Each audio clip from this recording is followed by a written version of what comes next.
Some Kind of Courage, with permission from Scholastic, Chapter 3. Wenatchee was the biggest town around, but it weren't really much of a town at all. Miller Road was the only real street, and it was just a dusty dirt track winding through sagebrush and boulders. All the people lived at their homesteads and orchards, out amongst the brown hills and rocky canyons. The town itself was only a few buildings, a hotel, a couple of houses, a government building for filing claims and such. At the end of this little cluster of wooden buildings was my destination, the Miller Freer Trading Post. The trading post was never much to look at, shabby little low building with a couple of grimy windows and a sagging roof.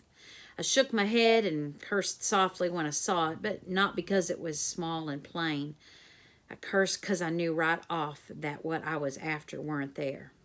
There were no horses tied up at the rail out front. The corral around back was empty. It was the same story at the few other buildings that made up the town of Wenatchee. Ezra Bishop was gone, and my Sarah with him. Disappointment hit my heart like a snake bite, but my feet didn't slow. They sure enough sped up. I weren't going to give up, and the more behind I fell, the faster I'd have to go to catch up. I strode right up toward the door. I was so set on what I had to do, I didn't even see the body sitting silent on the ground, leaned up against the trading post's log walls in the shadows of the roof overhang. I jumped back startled when two legs shifted in the dust to keep me from tripping on them. Lord, I'm sorry, My words cut off when I'd seen his face.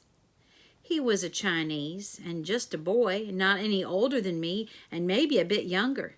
He blinked at me, and I could tell I'd just woken him up. He pulled his legs up quick to his chest and turned his head away, like maybe he was afraid I was going to hit him. I'd seen Chinese before, of course. There were plenty of them in the country, mining and panning for gold once the railroads were mostly built. They kept to themselves, though, and I'd never seen one up close. It's all right, I said quickly. I just didn't see you there, is all. His face stayed pointed away from me. He was breathing and blinking fast, and I could see the nervous swallowing in his throat. He sure enough looked scared. I looked up and down the road again, but I didn't see any sign of any more Chinese. Sorry, I said again, then walked past him into the trading post. The light was dim through the dirty windows. Mr. Miller was sitting on a barrel behind a rough counter. Sacks and crates and boxes of goods were piled all about. Hello, sir. Mr. Miller spit a stream of dirty brown tobacco juice into a bucket at his feet and lifted his chin at me. Morning. Did a man named Ezra Bishop stop in here last night or this morning? Mr. Miller nodded and moved the chaw around in his mouth. Yep. When did he leave? Mr. Miller squinted thoughtfully, then shrugged. Sometime last night, I suppose. Round sunset. Didn't stop long. Got some coffee and flour. Asked around a bit about horses, and then he was gone. What's he want the horses for? Mr. Miller shrugged again, then leaned down and spit. Do you know where he's headed? Which way he went? Mr. Miller jerked his head back over his shoulder in a vaguely southward direction.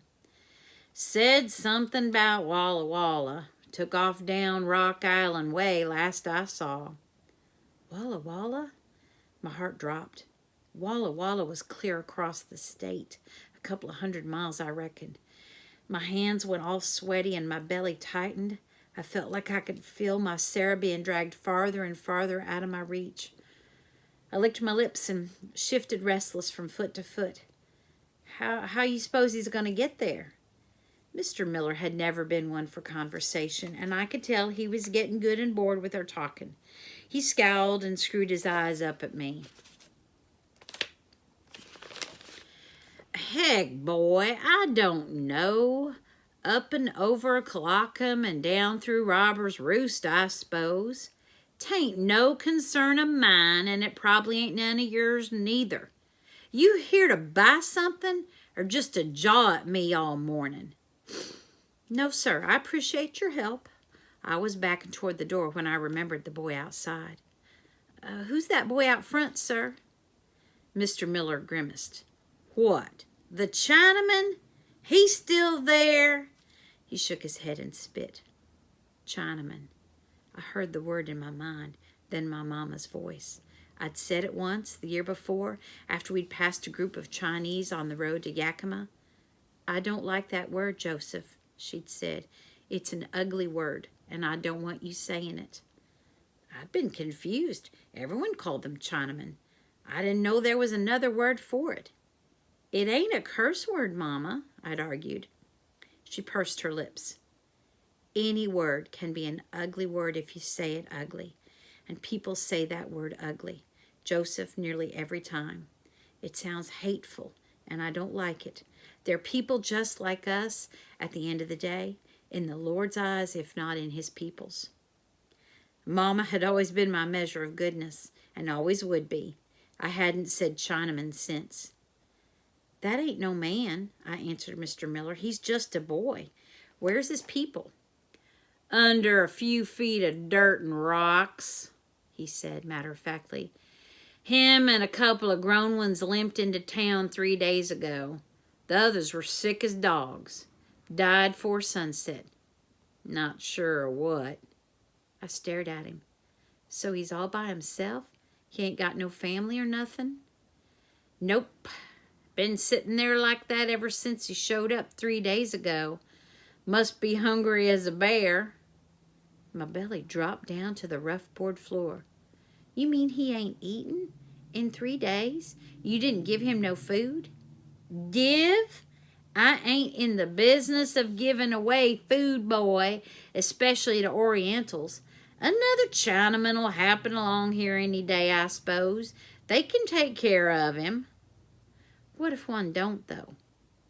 Mr. Miller fixed me with an out-of-all-patience stare. "'Tain't no concern of mine," he drawled slowly. "Them's words you ought to start learning yourself, boy, 'specially if you aim to track down Ezra Bishop. You go after him looking for trouble, you'll find it for certain. Now, you buyin' or you leavin'?" There was sure enough a lot swirling around in my heart and my head at that moment. I was pulled every which sort of way. There was the boy out there alone. There was my girl Sarah getting whipped away from me. There were all my own fears and doubts and loneliness piled up inside of me. And as always, above all else, there was my mama and papa. I tried to figure best as I could what it is they would have me do. I reached into my satchel and pulled out a $10 note. "I'm buying, sir. What have you got in the way of ready-to-eat foods?" When I stepped back outside, my satchel hung heavier on my shoulder. A tin canteen with a screw-top lid was slung over my other shoulder, full of water, seeing as I had plenty more walking ahead of me. I went over to the boy still sitting against the wall. He looked up at me, scared and breathless. I knelt down and held out a biscuit. He looked at it, then back up at me. His lips were white and cracked. I wondered if he'd had any water all the while he'd been sitting here. I was darn near certain Mr. Miller hadn't brought him any. "Go on," I said. "Take it." I pulled the canteen off my shoulder and shook it so he could hear the water, then unscrewed the lid and put it on the ground next to him. He gave me one more wide-eyed look, then snatched the canteen and gulped at it noisily. He stopped to take a breath and wiped his mouth with his sleeve, then timidly reached out and took the biscuit from my hand. It was gone in 3 bites and washed down with more water. He looked at me, panting. I smiled. "Better?" He blinked at me. Then he wiggled and pulled something out of his pants pocket and held it in his open palm. I squinted down at it. It was a small carving, like a little statue, made out of some kind of shiny black rock. It was in the shape of a bird, a long kind of bird, like a crane or a heron, but it was small enough that he could have hit it if he'd closed his hand. He held it out to me and said a few scratchy words in Chinese.